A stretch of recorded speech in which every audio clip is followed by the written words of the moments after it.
There are some boys, کچھ ایسے لڑکے ہوتے ہیں who have done well at school، جنہوں نے اسکول میں تو اچھا کیا ہوتا ہے but fail to make their mark at college، لیکن کالج میں آ کے اپنی پوزیشن بنانے میں ناکام ہو جاتے ہیں۔ who are they، وہ کون ہیں؟ do you have such boys in college in your country، کیا آپ اپنے ملک میں اس طرح کے لڑکے کالج میں آپ کے ملک میں پائے جاتے ہیں، آپ کے ملک میں بھی ہوتے ہیں؟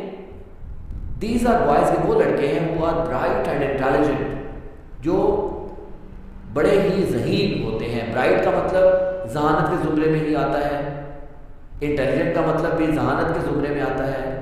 جہاں پہ اس طرح کے دو سینونمز آ جائیں، دو مترادف الفاظ آ جائیں، تو آپ اس کو انتہائی کے میننگ میں لے لیتے ہیں۔ جی اسٹوڈینٹس، دیز آر بوائز، یہ وہ طلباء ہیں، یہ وہ لڑکے ہیں who are bright and intelligent، جو بہت ذہین ہوتے ہیں but not hard working، لیکن محنتی نہیں ہوتے۔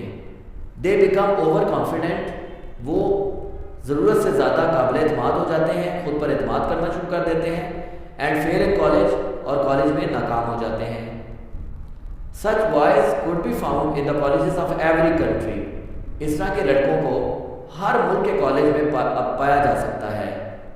مطلب آپ اگر دیکھیں تو ہر ملک میں اس طرح کے لڑکے کالجز میں پائے جاتے ہیں۔ ours is no exception، ہمارا کوئی الگ نہیں ہے، ہمارا ملک کوئی الگ نہیں ہے اس سلسلے میں۔ Question number 4، how does financial pressure lead to the failure of students، مالی دباؤ کیسے اسٹوڈنٹس کو ناکامی کی طرف لے جاتا ہے؟ described in the lesson، جس کو اس سبق میں بیان کیا گیا ہے، یعنی کہ یہ کویسچن ہے about the financial pressure، یعنی کہ غربت، مالی دباؤ وہیں پہ جنریٹ ہوگا اسٹوڈنٹس جہاں پہ غربت ہوگی۔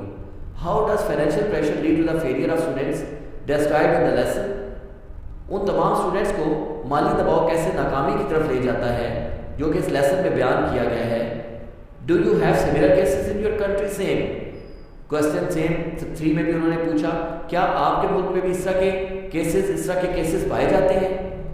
پور students have to do some job, غریب طلباء کو کوئی نہ کوئی کام کرنا پڑتا ہے to meet their educational expenses, اپنے تعلیمی اخراجات کو پورا کرنے کے لیے۔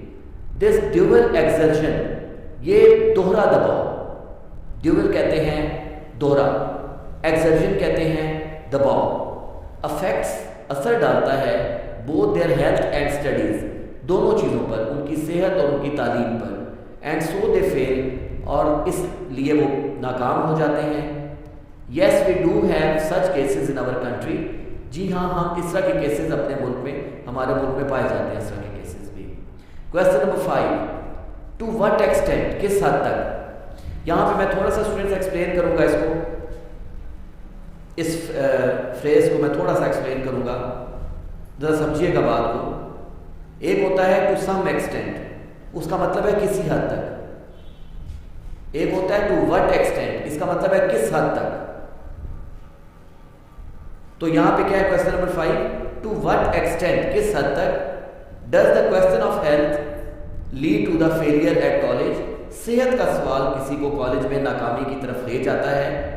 How far can the college authorities, how far کہاں تک، can the college authorities, college کی جو اتھارٹیز ہیں، کالج کے جو بڑے ہیں، ود دیئر میڈیکل آفیسرز، اپنے ڈاکٹروں کے ساتھ، ہیلپ اسٹوڈنٹس ان سچ کیسز، اس طرح کے معاملات میں اسٹوڈنٹس کی مدد کر سکتے ہیں۔ اس طرح کے معاملات میں کالج کی اتھارٹیز اور ان کے وہ اپنے ڈاکٹروں کے ساتھ مل کر اسٹوڈنٹس کی کیسے مدد کر سکتے ہیں۔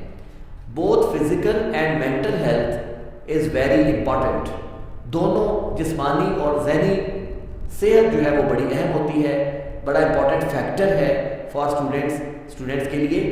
If a student suffering from some disease, اگر کوئی اسٹوڈنٹ کسی بیماری میں مبتلا ہے، he can not concentrate on his studies, وہ اپنی اسٹڈیز کے اوپر اپنی توجہ نہیں دے سکتا، کانسنٹریٹ نہیں کر سکتا۔ کانسنٹریٹ کا مطلب ہوتا ہے توجہ کو مرکوز کرنا۔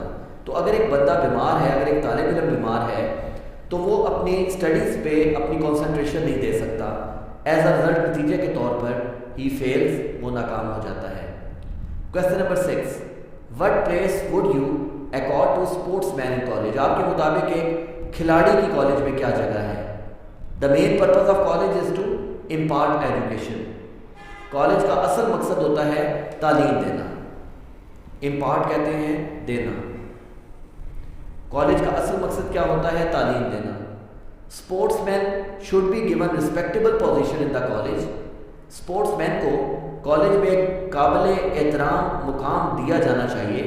But they should not be allowed to neglect their studies.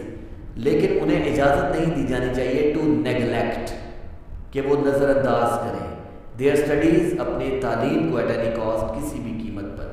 اس کا مطلب یہ بنا کہ اسپورٹس مین کو کالج میں اچھی ایک عزت دی جانی چاہیے، لیکن ان کو اس چیز کی اجازت نہیں دینی چاہیے کہ وہ کسی بھی قیمت پر اپنی اسٹڈیز کو نگلیکٹ کریں. And the last question of this important short story that there are some students, کچھ ایسے اسٹوڈنٹس ہیں ہو جوائن کالج، جو کالج کو جوائن کرتے ہیں for the fun of it, اس کے جسٹ ایک مذاق کے لیے. Should they be allowed to stay? کیا ان کو اجازت دی جانی چاہیے کہ وہ وہاں پہ اسٹے کریں؟ Students who join college for fun, وہ بچے جو کالج جوائن کرتے ہیں فن کے لیے، they should not be allowed to stay.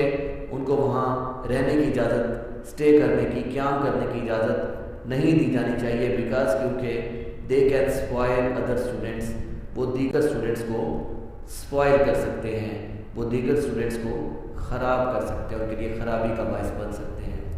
G my dear students and viewers, آپ نے اس چیپٹر نمبر 3 میں دیکھا why boys fail in college, اور ہم نے کوشش کی پہلے اس کو اردو میں آسان الفاظ میں آپ کو سمری کلیئر کریں، اور اس کے بعد اس کے کویسچن آنسرز آپ کو بہت ہی ایزی ورڈنگ کے اندر ایسے سمجھایا ہے کہ آپ کو اس کو یاد کرنے میں کوئی بھی مسئلہ نہ آئے. آپ اپنی قیمتی رائے سے ہمیں ضرور نوازیں، اور اگر آپ فیل کرتے ہیں کہ آپ کو کسی قسم کا کوئی کیوری کا سامنا ہے، کوئی پرابلم ہے آپ کو ان کویسچنس کو انڈرسٹینڈ کرنے میں، تو ہمارے کامنٹ سیکشن میں آپ اپنے کامنٹس کو ضرور رائٹ کریے گا.